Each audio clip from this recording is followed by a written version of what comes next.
What's going on, great people? Are we live yet? We are live. We've been live for a few seconds. Welcome back to another great conversation with Paul Kizer. Now make sure you guys hit that like button and that share button and that subscribe button and turn on your post notifications and might as well hype the video too. And I hope your day is going wonderful. Very wonderful. I'm just trying to make sure all the settings is exactly how I want them. I'm gonna get one of them startup screens one day. It's not hard to make though. Got me going night and day.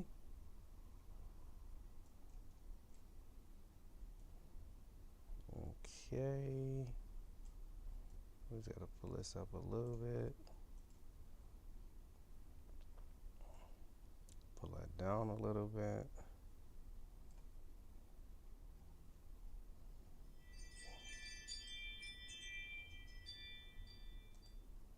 And we're ready to. Oh, we're not ready. Because I don't got my headphones. I don't know where they're at.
All right, we ready.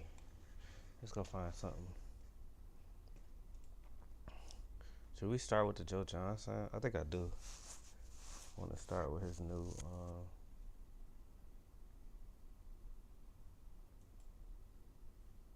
Are you trying to feed your dog better but stuck between overpriced fresh food and low quality kibble? Hi, I'm Dr. Stephanie Liff, Spot and Tango's vet advisor and a licensed veterinarian in New York City. I'm constantly asked by pet owners the best quality foods to feed. I believe that Spot and Tango is one of those great options, and I even feed. Do y'all ever wonder So he got it on HBO Max, or is that him talking about HBO Max? if the first chiropractor was just bad at murder? That's a good question. I wonder, do he got a new special coming out?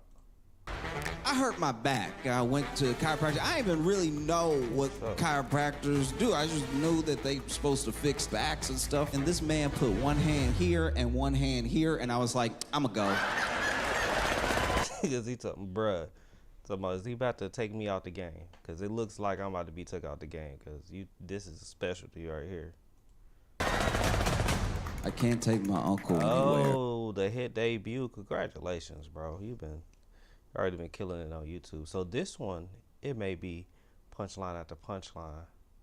Because he drop a video every week on YouTube. If you take him out to eat and he has some good food, he has to audibly, loudly catcall his food.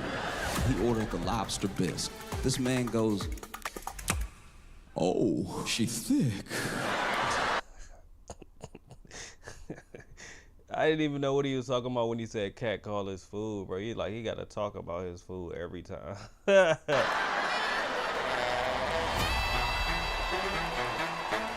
Congratulations, bro. Come on, May 22nd, HBO, man. That's fire.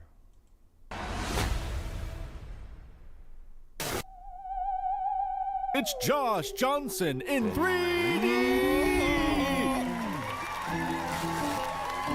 Yeah, that's fire. At least we still got some stuff on here to watch. Ooh, I'm in 3D. Good popcorn. All right. No, it's just, okay. I wonder where he be at on these then. I know that there must be black people that live here, but where are they at? Because I haven't seen them yet, clearly. Well, probably not. You might be the only one.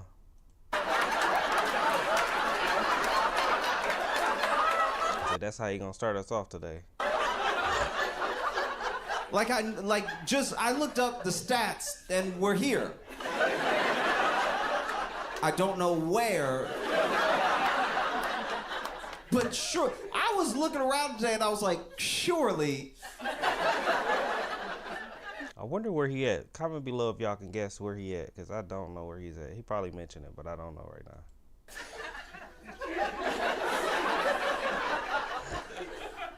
I like being in Madison. I like Madison. This is a very sweet place. It's Madison what?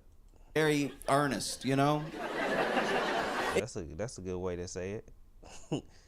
It is. Because even though there aren't that many black people here, y'all seem like disappointed about it, but you'll take it.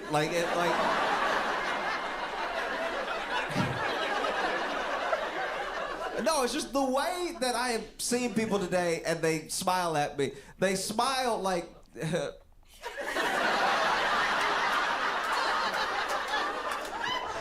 They smile. Like they extra giving you that look. It's like they're excited. They seem excited to see... They don't know who I am, but they just seemed excited. They were like, "Oh, wow."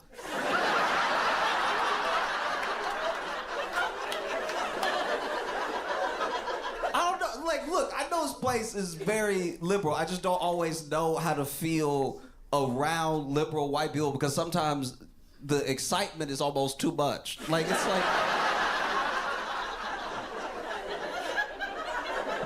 Do you know what I mean? I say, do you know what I mean? You wouldn't know what I mean. Talk about you, they definitely wouldn't know what he mean because it's something that he only feel or other black people feel because it's a feeling. The excitement is almost a little over the top because it's like, oh, thank goodness you came. You took one because I was nervous for a second. I wonder if you do this in different places too. That's interesting to know too. But then I'm like, why do you seem so surprised? I only have one gripe with Madison since I got here. I was leaving my hotel, so I got in. I'm guessing he do this in different spots. Got checked into my hotel. Everyone's so nice. Everyone really genuinely here is so sweet. I get there, I check in. They even let me check in early. They didn't charge me. Oh, that's... Yeah, I haven't checked in early at no hotels. They know I'm not letting you check in early. That's a good place right there. That must be a real family origin place. I said that wrong, but y'all know what I mean. Or anything. I walked in, and the woman at reception was like,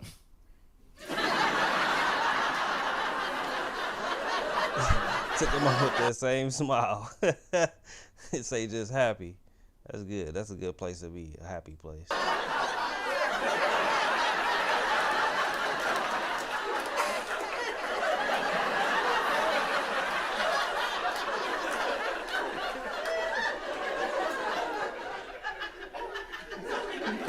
I'm telling you, like, even when I was like, oh, I'm here to check in, and she's like, oh, okay, I can look. Yeah, check-in is a little late. I was like, oh, yeah, I was hoping I could check in early. I don't know if there's a fee or anything like that. And this woman said, oh, no, of course, I'm going to try to get you into a room as soon as possible. It's the We don't even know what that mean right there. least I could do. At least they ain't doing that. They know you cannot check in early.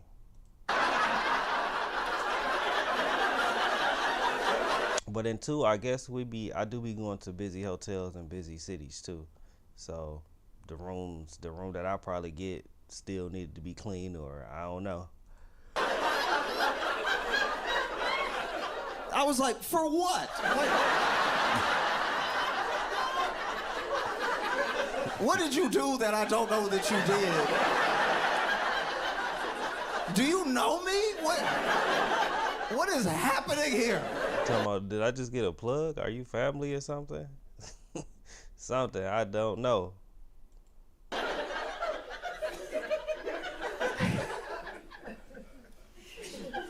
You know what it is, too? I think a lot of the liberal white people that I know have just read too much history, so they're like, ooh, wait. I swear that's it. It's just like, oh, oof, And then we made it worse. Can I do anything to solve this or help you a little bit? Cause, hey, you know, that's true. I will say that. Okay, I suppose that in order to address this problem systemically, I could just smile harder. Sometimes they just, some people just that's what they used to doing. That's what they tell people to do, smile.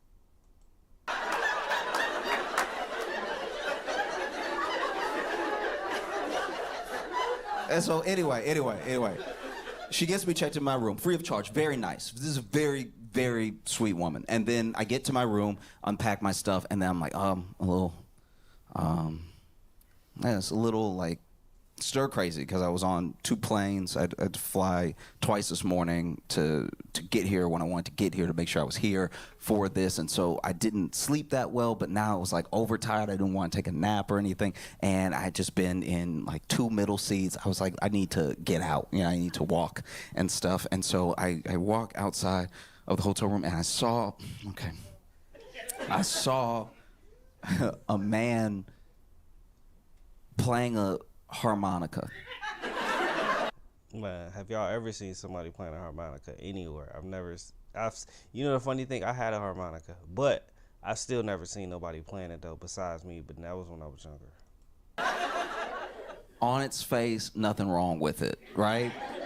It was just the way Probably knew how to play it too. way he was playing it. Okay, this is gonna be hard to explain, but just stick with me. You know, like when like a white kid from the suburbs starts rapping.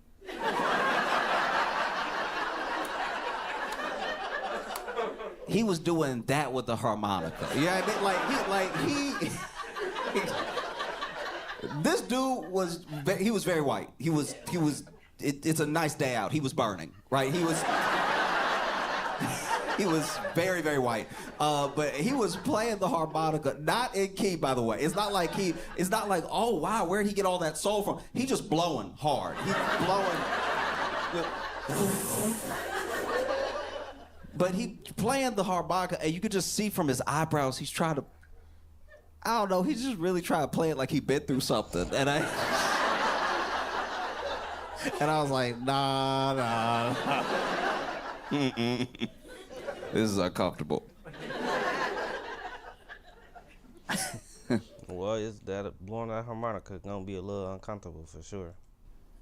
You can tell a lot about somebody by the way they eat fruit. I try not to judge people. Like first impressions are also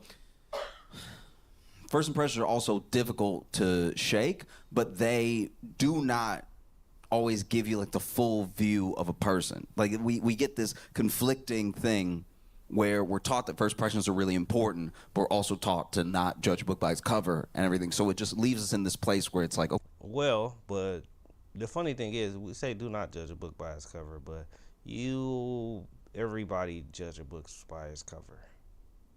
It's hard. I ain't gonna say it's hard not to, but a lot of people ain't got no choice but the book, the cover, let you know if you want to read it. Okay, and that's what everything, the cover lets you know if you want to talk to it. By this second chance meeting sort of thing, right?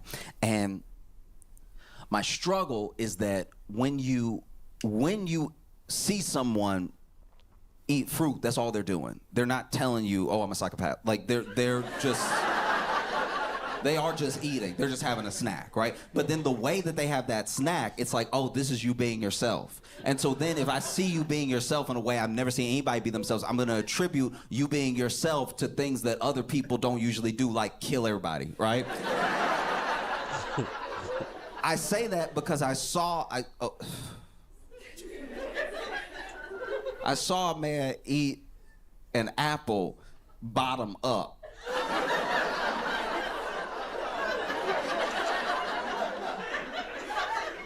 I've never seen something in my life so confusing and graphic at the same time.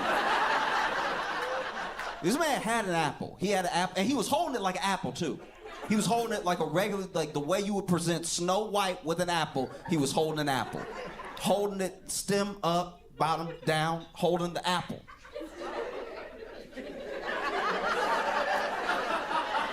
And then, mid-sentence, pulls out the apple. Right? We're still good. We're still good. This is still law-abiding right here. Mid-sentence, pulls out the apple, holds it up like this, but then still goes like...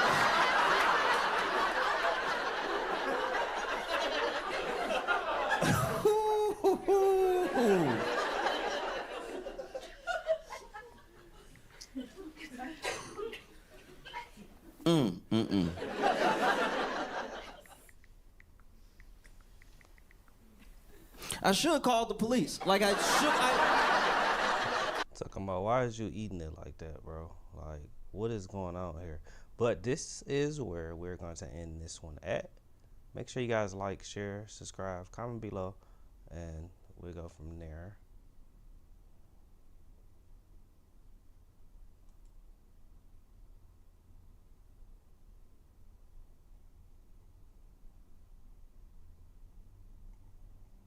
Tommy G. Let's see Rick Ross. Should we? Yeah. We are gardeners. We are farmers. Bum, bum, bum, bum, bum, bum. $10 for a large, $10 for any 3 toppings, $10 for your choice of hot crust. Today we touched down in Miami for a master class. Make sure you guys like, share, subscribe. Let me know what y'all think about Tommy G looking inside Rick Ross' $100 million empire. Let's see. With the man, the myth, the legend, Rick Ross. Ricky Ross. Ricky Ross. In an era when most rappers fall off and go broke in under a year, Rick Ross has had double-decade staying power, transforming his rap cash into a 9-figure business. Definitely has been pushing the metal. He's been making tons of money. Empire. But I will say, this last year, restaurant franchises. Well, I guess his businesses is probably making more money than his rap and stuff like that now. automotive products, alcohol, and even his own record label. You'll see inside his multi-million. Because I don't know what one of his artists is. They was having a good takeover, but I don't know what's going on now. $1 car and jet collection, hear his business philosophy, and He talking about jet collection. That's crazy. experience what it's like to cruise around the streets of Miami like a boss. So without further ado, let's meet the man and get inside the business empire of Rick Ross. But first, a quick word from the sponsor of today's episode. Folks, I want everyone watching this to be financially free one day, and the sponsor of today's video can help you with that. And pay attention, because in a few seconds, I'm gonna be telling you about a $200 offer you are eligible for. Because the truth is, our banking system sucks. Most time is the solution to get started on a better path for finances. This is something that a lot of people I know could benefit. But we're kind of in like a little trench, the meth area, but we got some kids sunscreen. Yeah, shout out to China. Is he doing more advertising? I found at Dollar General. But guys, we are in for an absolute treat today. Have you ever wanted to feel like a boss? I mean like a big time boss. We're gonna meet with none other than Rick Ross. Ricky Ross. Rose. And we're in for a treat. This guy is just oozing motivation and hustle out of his body. And I want some of that. I want to soak it in. I mean, I think with all that's Yeah, we all need some of that sometimes. going on in the world, positive, can-do energy, beautiful. And so I'm excited. I think more and more on the channel, we want to focus on the moguls, the people that have built empires, and just the one-of-one characters that exist. The world is flooded with really cool and interesting people, and that's what I love about my job, is I get to wake up and talk to people and I'm like, holy shit, I can't even believe I'm in the same room asking this guy questions, and that's the cool human experience. So we're away to a private jet hangar where Ross the boss himself will be meeting us. We'll see you when we get there.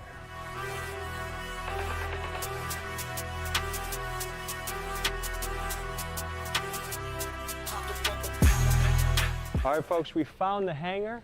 We're here with luxury vehicles, alcohol collection that I hear is bulletproof. And right behind us over here, we have the Rick Ross jet. The man himself is about to show up to the building. When he gets here, it's time to get rolling.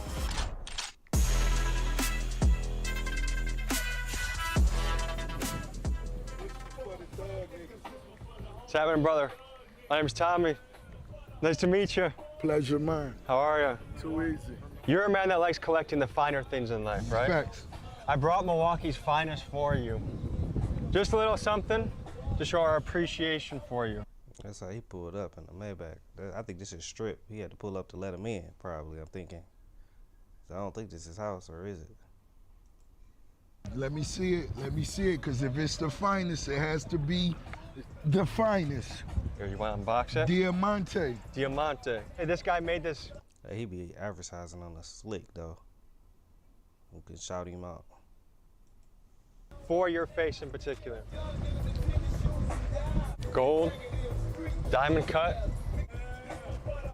Damn, you look good. Shout out to Diamante. Those are actually going to make it in my closet, man. Hell yeah. I'm going to harness my inner Rick Ross today, so I'm going to get a little something going myself. Okay? Too easy.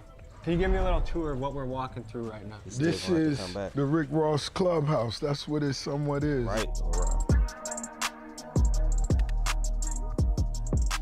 It's crazy clubhouse we seeing already. Cars crazy. So when people look at Rick Ross, they see all these cars, they see your empire, they see the businesses. But there's once upon a time, you weren't Rick Ross, you were Windex William. Tell me who Windex William is. I began one. Who is Windex Williams? That's his name. He needed to change the name for sure. Cause that's a crazy name. Comment below what y'all think about that. Washing cars at Look at that ring though. That's crazy. earliest. Oh, Windex Williams.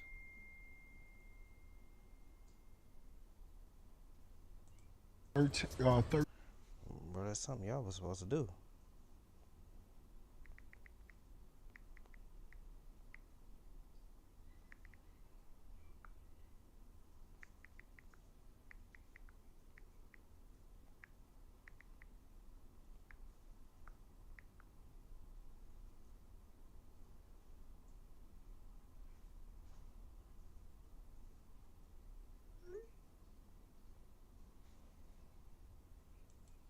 14. And it was something that I loved to do because I love cars that much. The more I could be around the car, I was like, yo, they gonna pay me and tip me for this? Yo, this crazy. And I'm getting to sit in a car that, damn, I would do anything just to look at. So it's like it was a win-win for me. One thing I read from your book, Hurricane, is that when you were wiping down these cars, the hustlers requested you. What did you learn from the hustlers? What about their mindset? What about their mentality did you take away from these hustlers that you got to meet? I understood that at an early age. I understood the power of $1. I saw what hustlers could do with a $10 tip. So if you was getting your car washed and you was tipping whoever was washing the car $10 to $15, everybody stopped what they was doing to wash your car. And I knew at a young age I wanted to be a big tipper. I want to pull up and they stop what they doing and take care of Rose.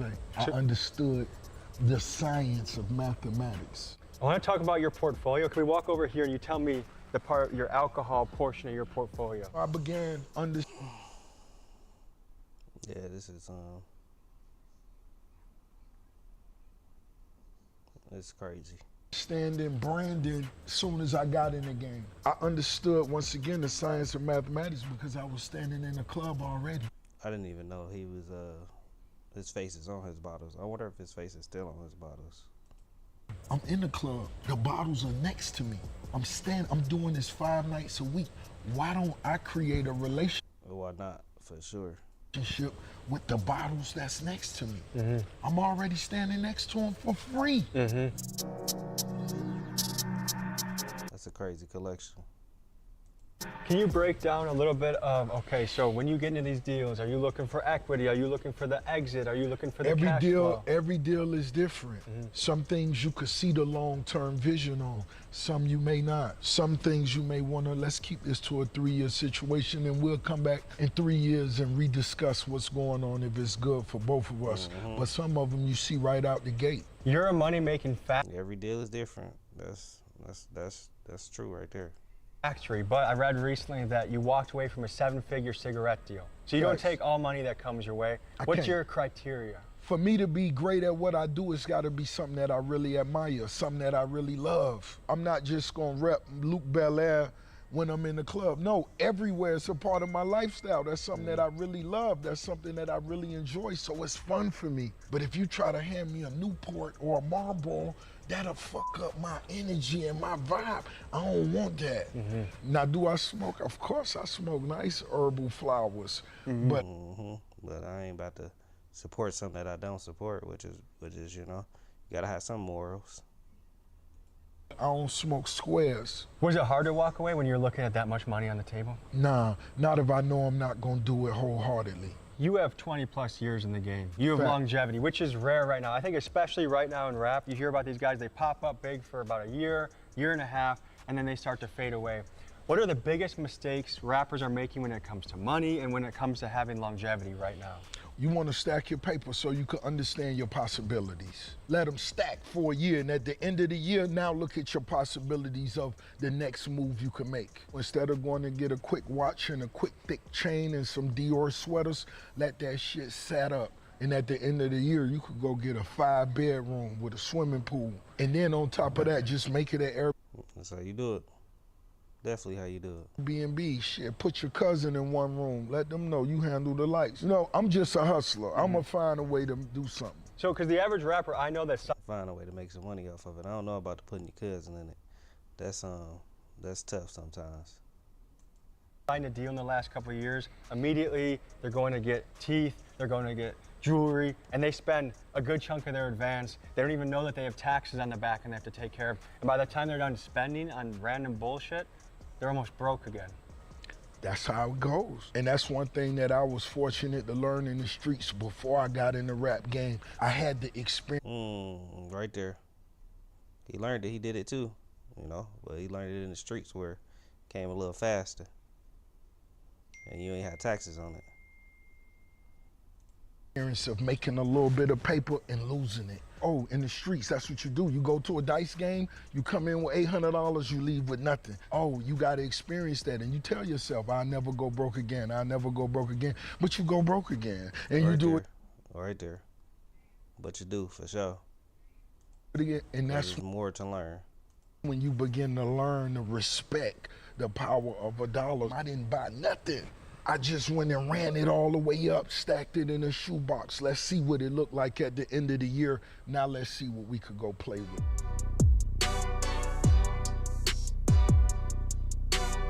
Yeah, no, that's legendary right there. You run car shows, you're a car collector. Tell me about what we're looking over here and how it plays a part in your life. That car is crazy. That red car, man, he's nuts. Okay, so, you know, this being my hangar, this a few of my favorite toys. I'm up with 200. He don't even drive none of them. Cars in my collection, and these right here just this, you know, they different vibes. That's 57 Renzel. That's a Bel Air 1957. I spent more than 5 years building that. I have more than $500,000 in that car. In that one car? Facts. The one next to it is a 57 station wagon that only drives off airplane fuel. The one next to it is That's nuts. You talking about only drives off airplane fuel? Like, nigga, the best. What type of motor is in there?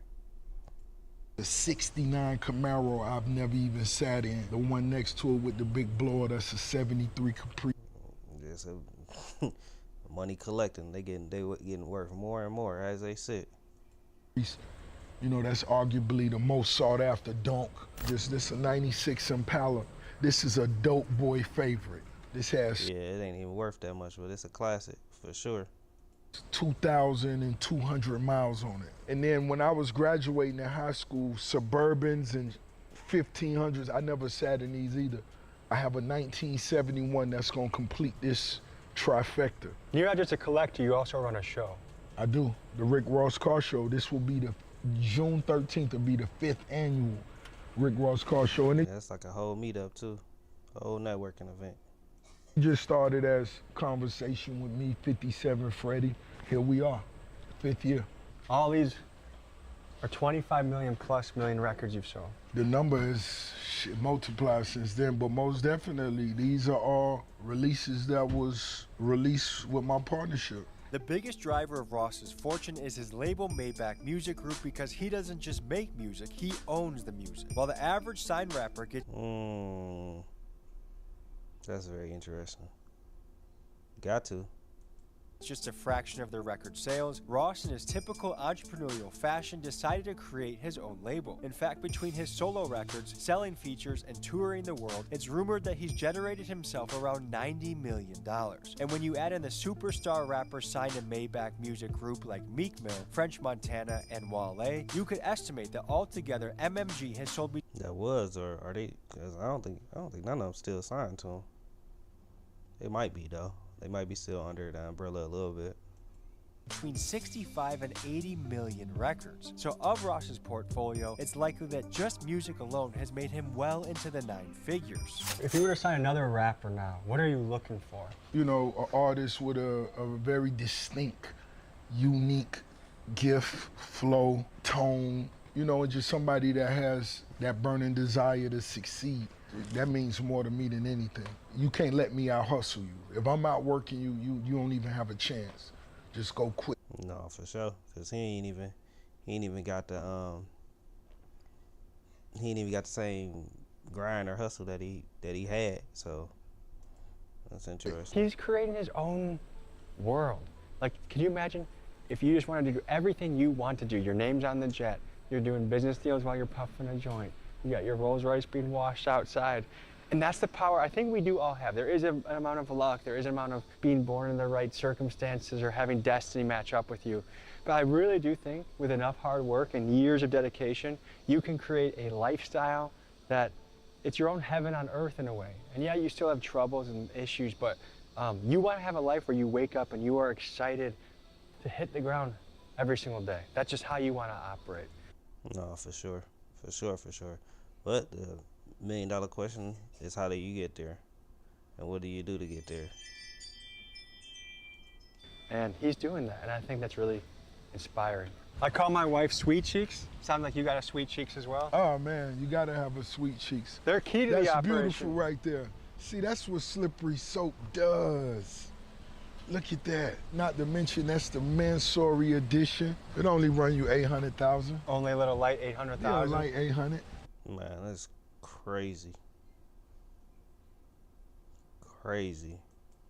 Is it ever hard to make a big purchase like that? Towards the beginning, when you first started doing Oh, without a doubt. You gotta move with timing. When I first started dating my wife, I wasn't making that much money. So when we go to a restaurant and she'd order 2 appetizers, I was like, oh no. Like I started thinking about the bill.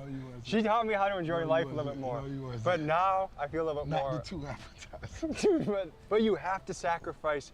No, for sure you have to at some point. And what are you willing to sacrifice? That's the question. At the beginning and aggressively save. Just like you said, you sat on your money, the first deal you did, Facts. you sat on it. Facts. I didn't try and spend anything crazy. I still don't. I want to be in a position of untouchable money Of course, until I that's get most there. definitely the goal, and it's a blueprint that you have to follow to get there. Let's head to but the big AutoZone. picture. I hear we got to stop there. Ross, from what I understand, you got some secret weapons on your team. Tell me about your sister. I don't believe she's no longer a secret. I think they know. When it comes to the Empire, Maybach Music Group, and everything that falls under that umbrella, upwards and over 30 plus partnerships, my mother created the blueprint, and my sister most definitely. What blueprint is he talking about? I wonder if they gonna tell us. Oh, it must be the Wingstop, because he got a Wingstop shirt on, but maybe not. Is They at said they going to AutoZone though. the top of that, making sure everything moves the way it But that's real though. should. What kind of responsibilities do your mom and sister handle for the business? Oh, everything for me. It's just like the mob, baby. It's just like the mob. What gets you up in the morning? What gets you excited right now? They talking about they handle everything. They handle the money. Make sure it's running right. Make sure it's good. What's the thing that you're motivated by right now?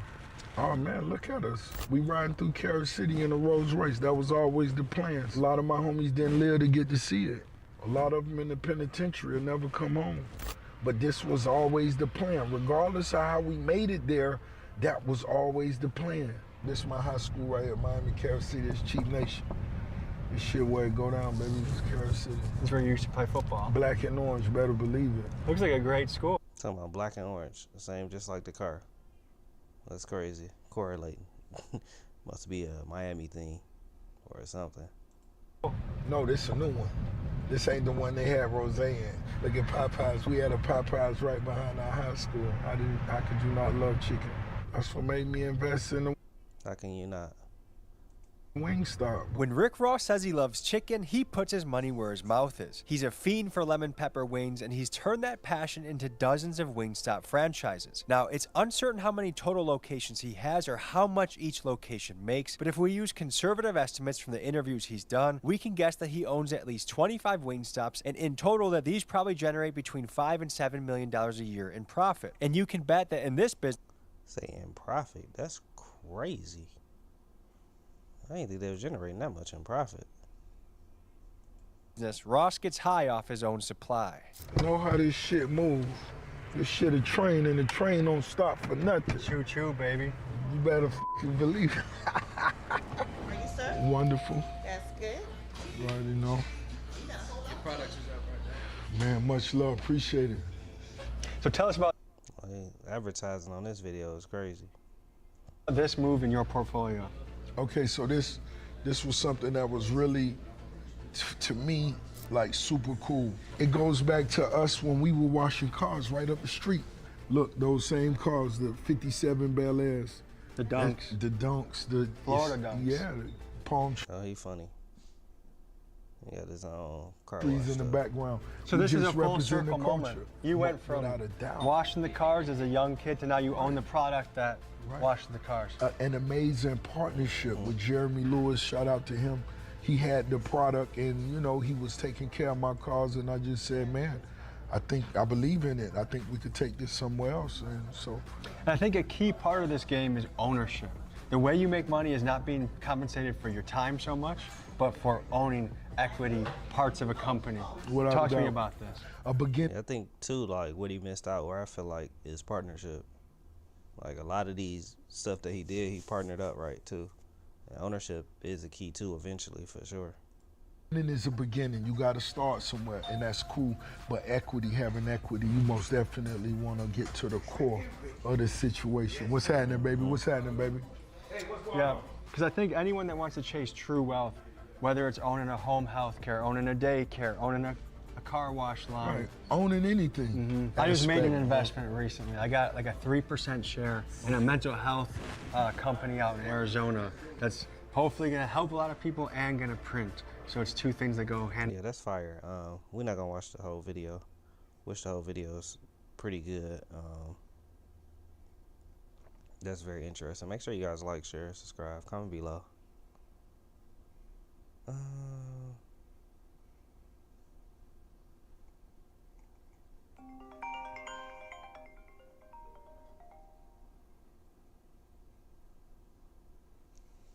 Hello. Grand Rising, brody. What's going on with you? Hey, you know, taking the day for what it is.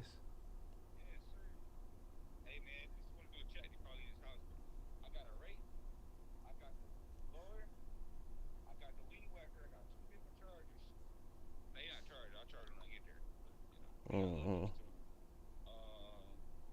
I got the scissor, the cutters. I don't have a push broom. I don't know if it's one there, but I don't. Yeah, I think we still got one there. Nah, we just gonna have to get one. My push broom been out of commission about a year now. I ain't never get one. Yeah.